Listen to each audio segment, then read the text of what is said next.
દબંગ મિત્ર ન્યૂઝમાં આપનું સ્વાગત છે। વડાપ્રધાન નરેન્દ્ર મોદીએ અમદાવાદમાં વિશ્વના સૌથી મોટા ક્રિકેટ સ્ટેડિયમ નરેન્દ્ર મોદી સ્ટેડિયમમાં આયોજિત કાર્યક્રમમાં 36મી નેશનલ ગેમ્સનું ઉદ્ઘાટન કર્યું। આ પ્રસંગે તેમણે કહ્યું કે વિશ્વનું સૌથી મોટું સ્ટેડિયમ, સૌથી મોટો રમતોત્સવ યોજવા જઈ રહ્યો છે। जुड़ेगा इंडिया जीतेगा इंडियाની ભાવના નેશનલ ગેમ્સમાં છે। આ અસાધારણ છે, અદ્ભુત છે। હું રમતગમતની દુનિયાના આવનારા સુવર્ણ ભવિષ્યની શરૂઆત છું। હું રમતોમાં ભાગ લેનારા તમામ ખેલાડીઓને ખૂબ ખૂબ શુભેચ્છા પાઠવું છું।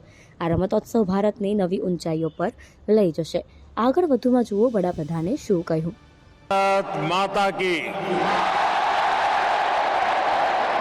भारत माता की इस भव्य आयोजन में हमारे साथ उपस्थित गुजरात के गवर्नर आचार्य देवव्रत जी, हमारे लोकप्रिय मुख्यमंत्री भूपेंद्र भाई, संसद के मेरे साथी CR पाटिल, भारत सरकार में मंत्री श्री अनुराग जी, राज्य के मंत्री हरसंघवी जी, मेयर किरीट भाई, खेल संस्थाओं के प्रतिनिधिगण और देश भर से यहां जुटे मेरे युवा खिलाड़ियों, आप सभी का बहुत बहुत स्वागत है, अभिनंदन है।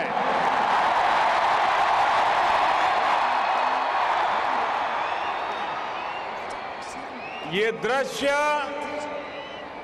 ये तस्वीर, ये माहौल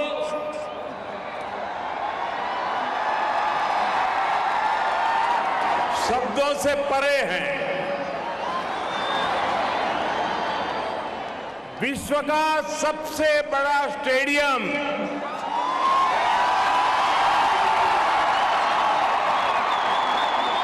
विश्व का इतना युवा देश और देश का सबसे बड़ा खेल उत्सव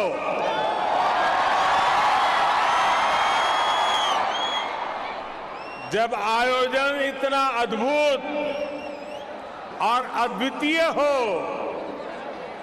तो उसकी ऊर्जा ऐसी ही असाधारण होगी।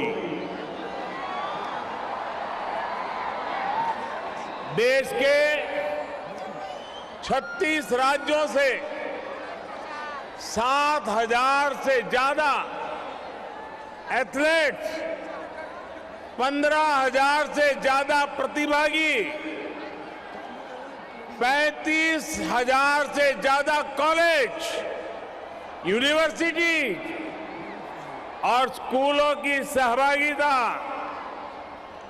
और 50 लाख से ज्यादा स्टूडेंट्स का नेशनल गेम से सीधा जुड़ाव,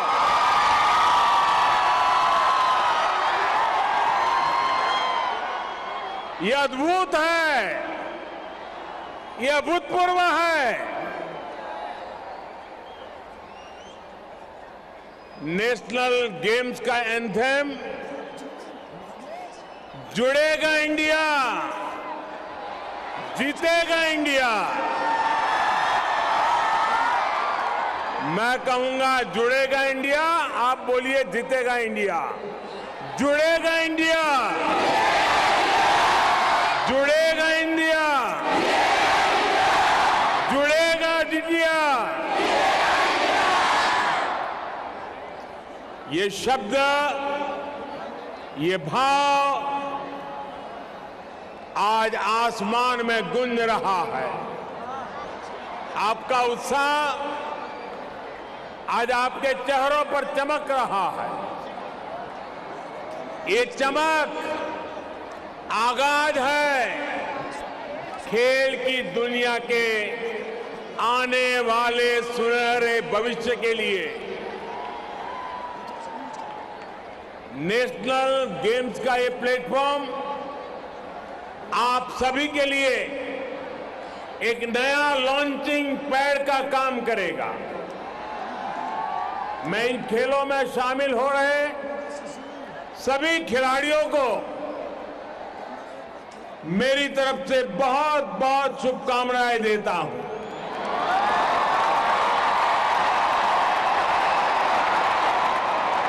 साथियों, मैं आज गुजरात के लोगों की भी सराहना करता हूं, जिन्होंने बहुत ही कम समय में इस भव्य आयोजन के लिए सारी व्यवस्थाएं की।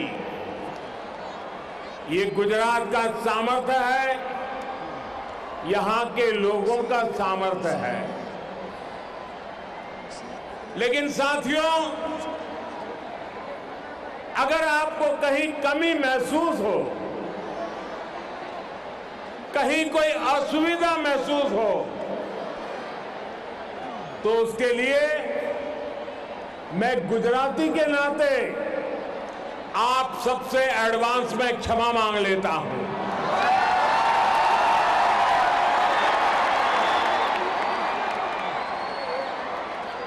कल अहमदाबाद में जिस तरह का शानदार भव्य ड्रोन शो हुआ, वो देखकर तो हर कोई अचंभित है, गर्व से भरा है। टेक्नोलॉजी का ऐसा सदा हुआ इस्तेमाल ड्रोन की तरह ही गुजरात को, भारत को नई ऊंचाइयों पर ले जाएगा।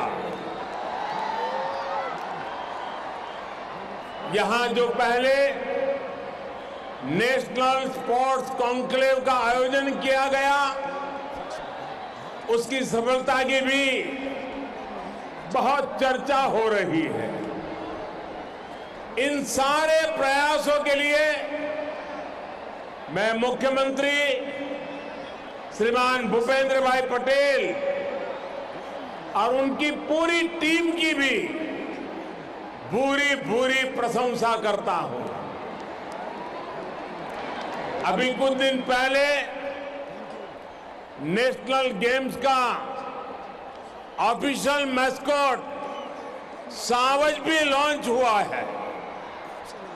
गिर के शेरों को प्रदर्शित करता शुभांकर सावज भारत के युवाओं के मिजाज को दिखाता है, निडर होकर मैदान में उतरने के जुनून को दिखाता है।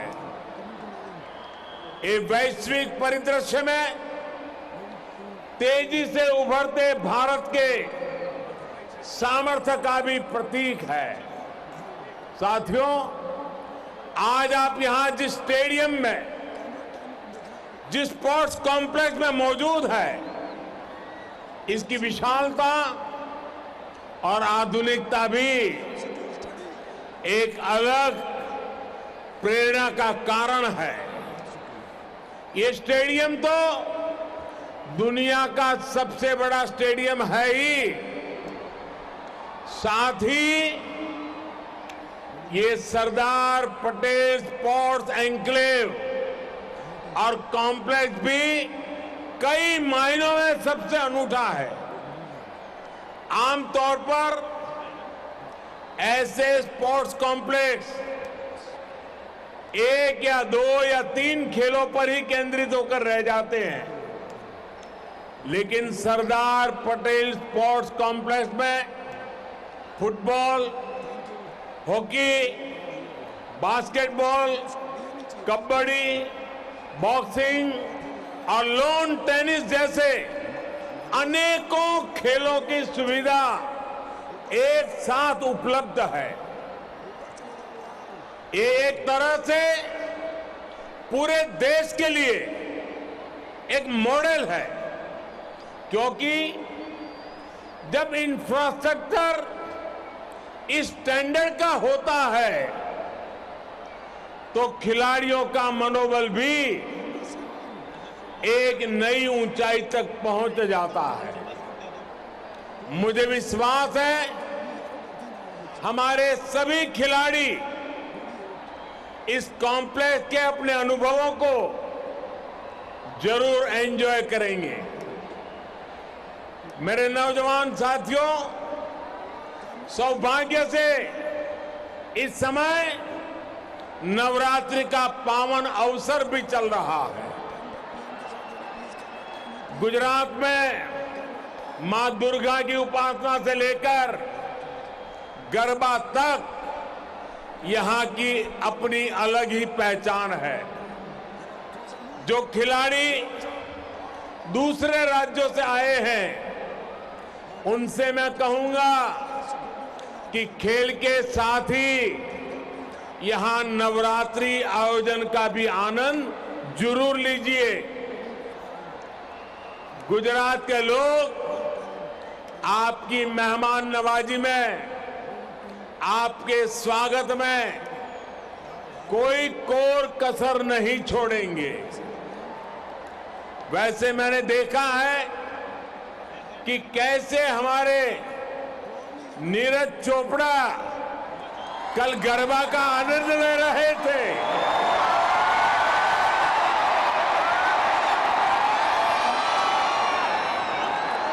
उत्सव की यही खुशी हम भारतीयों को जोड़ती है, एक दूसरे का साथ देने के लिए प्रेरित करती है। मैं इस अवसर पर आप सभी को, सभी गुजरात वासियों और देशवासियों को एक बार फिर नवरात्रि की बधाई देता हूं। मेरे युवा मित्रों, किसी भी देश की प्रगति और दुनिया में उनके सम्मान का खेलों में उसकी सफलता से सीधा संबंध होता है। राष्ट्र को नेतृत्व देश का युवा देता है और खेल, स्पोर्ट्स उस युवा की ऊर्जा का, उसके जीवन निर्माण का प्रमुख स्रोत होता है। आज भी आप देखेंगे, दुनिया में जो देश विकास और अर्थव्यवस्था में टॉप पर है, उनमें से ज्यादातर मेडल लिस्ट में भी टॉप पर होते हैं। इसलिए खेल के मैदान में खिलाड़ियों की जीत, उनका दमदार प्रदर्शन अन्य क्षेत्रों में देश की जीत का भी रास्ता बनाता है। स्पोर्ट्स की सॉफ्ट पावर देश की पहचान को, देश की छवि को कई गुना ज्यादा बेहतर बना देती है। साथियों, मैं स्पोर्ट्स के साथियों को अक्सर कहता हूं, सक्सेस स्टार्ट्स विथ एक्शन। यानी आपने जिस क्षण शुरुआत कर दी, उसी क्षण सफलता की शुरुआत भी हो गई। आपको लड़ना पड़ सकता है, जूझना पड़ सकता है, आप लड़खड़ा सकते हैं, गिर सकते हैं, लेकिन अगर आपने दौड़ने का जज्बा नहीं छोड़ा है, आप चलते जा रहे हैं, तो ये मान करके चलिए कि जीत खुद एक एक कदम आपकी ओर बढ़ रही है। आजादी के अमृत काल में देश ने इसी हौसले के साथ नए भारत के निर्माण की शुरुआत की है। एक समय था जब दुनिया ओलंपिक जैसे वैश्विक खेल महाकुंभ के लिए दीवानी होती थी, लेकिन हमारे यहां वो खेल बरसों तक सिर्फ जनरल नॉलेज के विषय के तौर पर ही समेट दिए गए थे। लेकिन अब मिजाज बदला है, मूड नया है, माहौल नया है। 2014 से फर्स्ट एंड बेस्ट का जो सिलसिला देश में शुरू हुआ है, हमारे युवाओं ने वो जलवा खेलों में भी बरकरार रखा है। आप देखिए, 8 साल पहले तक भारत के खिलाड़ी 100 से भी कम इंटरनेशनल इवेंट्स में हिस्सा लेते थे। अब भारत के खिलाड़ी 300 से भी ज्यादा इंटरनेशनल इवेंट्स में शामिल होते हैं। 8 साल पहले भारत के खिलाड़ी 20-25 खेलों को खेलने के जाते थे। अब भारत के खिलाड़ी करीब 40 अलग अलग खेलों में हिस्सा लेने जाते हैं। आज भारत के मेडल की संख्या भी बढ़ रही है और भारत की दमक भी बढ़ रही है। कोरोना के कठिन समय में भी देश ने अपने खिलाड़ियों का मनोबल कम नहीं होने दिया। हमने हमारे युवाओं को हर जरूरी संसाधन दिए, ट्रेनिंग के लिए विदेश भेजा। हमने स्पोर्ट्स स्पिरिट के साथ स्पोर्ट्स के लिए काम किया। टॉप जैसी योजनाओं के जरिए वर्षों तक मिशन मोड में तैयारी की। आज बड़े बड़े खिलाड़ियों की सफलता से लेकर नए खिलाड़ियों के भविष्य निर्माण तक टॉप्स एक बड़ी भूमिका निभा रहा है। आज हमारे युवा हर खेल में नए रिकॉर्ड बना रहे हैं और अपने ही रिकॉर्ड ब्रेक भी करते चले जा रहे हैं। टोक्यो में इस बार भारत ने ओलंपिक्स का अपना सबसे शानदार प्रदर्शन किया। टोक्यो ओलंपिक्स में पहली बार युवाओं ने इतने मेडल्स देश के नाम किए। उसके बाद थॉमस कप में हमने हमारी बैडमिंटन टीम की जीत का जश्न मनाया। युगांडा में पैरा बैडमिंटन टीम ने भी 47 मेडल जीतकर देश की शान बढ़ाई। इस सफलता का सबसे ताकतवर पक्ष ये है कि इसमें हमारी बेटियां भी बराबरी से भागीदार है।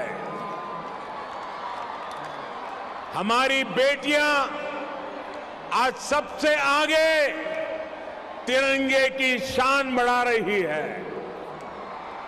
साथियों, खेल की दुनिया में ये सामर्थ्य दिखाने की क्षमता देश में पहले भी थी। ये विजय अभियान पहले भी शुरू हो सकता था, लेकिन खेलों में जो प्रोफेशनलिज्म होना चाहिए था, उसकी जगह परिवारवाद और भ्रष्टाचार ने ले रखी थी। हमने सिस्टम की सफाई भी की और युवाओं में उनके सपनों के लिए भरोसा भी जगाया। देश अब केवल योजनाएं नहीं बनाता, बल्कि अपने युवाओं के साथ कदम से कदम मिलाकर आगे बढ़ता है। इसलिए आज फिट इंडिया और खेलो इंडिया जैसे प्रयास एक जन आंदोलन बन गए। इसलिए आज खिलाड़ियों को ज्यादा से ज्यादा संसाधन भी दिए जा रहे हैं और ज्यादा से ज्यादा अवसर भी मिल रहे हैं। पिछले 8 वर्ष में देश का खेल बजट करीब 70% बढ़ा है।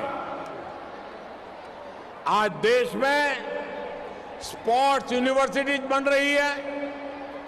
कोने कोने में आधुनिक स्पोर्ट्स इंफ्रास्ट्रक्चर तैयार किया जा रहा है। इतना ही नहीं, रिटायर होने के बाद भी खिलाड़ियों को कोई तकलीफ न हो, इसके लिए भी प्रयास किया जा रहा है। रिटायर होने वाले खिलाड़ियों के अनुभवों का लाभ नई पीढ़ी को मिल सके, इस दिशा में भी काम हो रहा है। साथियों, स्पोर्ट्स, खेल हजारों वर्षों से भारत की सभ्यता और संस्कृति का हिस्सा रहा है। खेल हमारी विरासत और विकास यात्रा का जरिया रहे हैं। आजादी के अमृत काल में देश अपनी विरासत पर गर्व के साथ इस परंपरा को पुनर्जीवित कर रहा है। अब देश के प्रयास और उत्साह केवल एक खेल तक सीमित नहीं है, बल्कि कलारीपयट्टू और योगासन जैसे भारतीय खेलों को भी महत्व मिल रहा है। मुझे खुशी है कि इन खेलों को नेशनल गेम्स जैसे बड़े आयोजनों में शामिल किया गया है। जो खिलाड़ी इन खेलों का प्रतिनिधित्व यहां कर रहे हैं, उन्हें मैं एक बात विशेष तौर पर कहना चाहता हूं।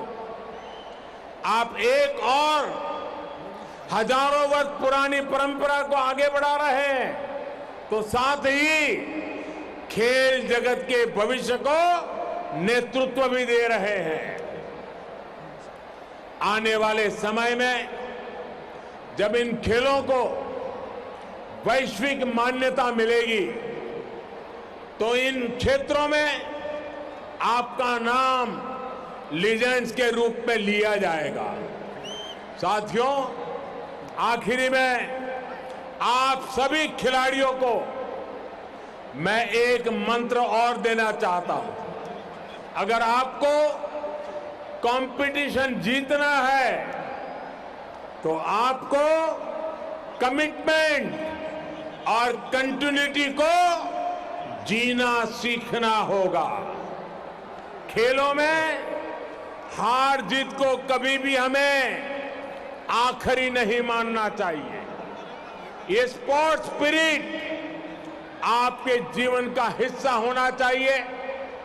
तभी भारत जैसे युवा और भारत जैसा युवा देश, उसके सपनों को आप नेतृत्व देंगे, असीमित संभावनाओं को साकार करेंगे। और आपको याद रखना है, जहां गति होती है वहीं पर प्रगति होती है। इसलिए इस गति को आपको मैदान से बाहर भी बनाकर रखना है। ये गति आपके जीवन का मिशन होना चाहिए। मुझे विश्वास है, नेशनल गेम्स में आपकी जीत देश को जश्न का मौका भी देगी और भविष्य के लिए एक नया विश्वास भी जगाएगी। इसी विश्वास के साथ ये 36वें राष्ट्रीय खेलों के शुभारंभ का आह्वान करता हूं।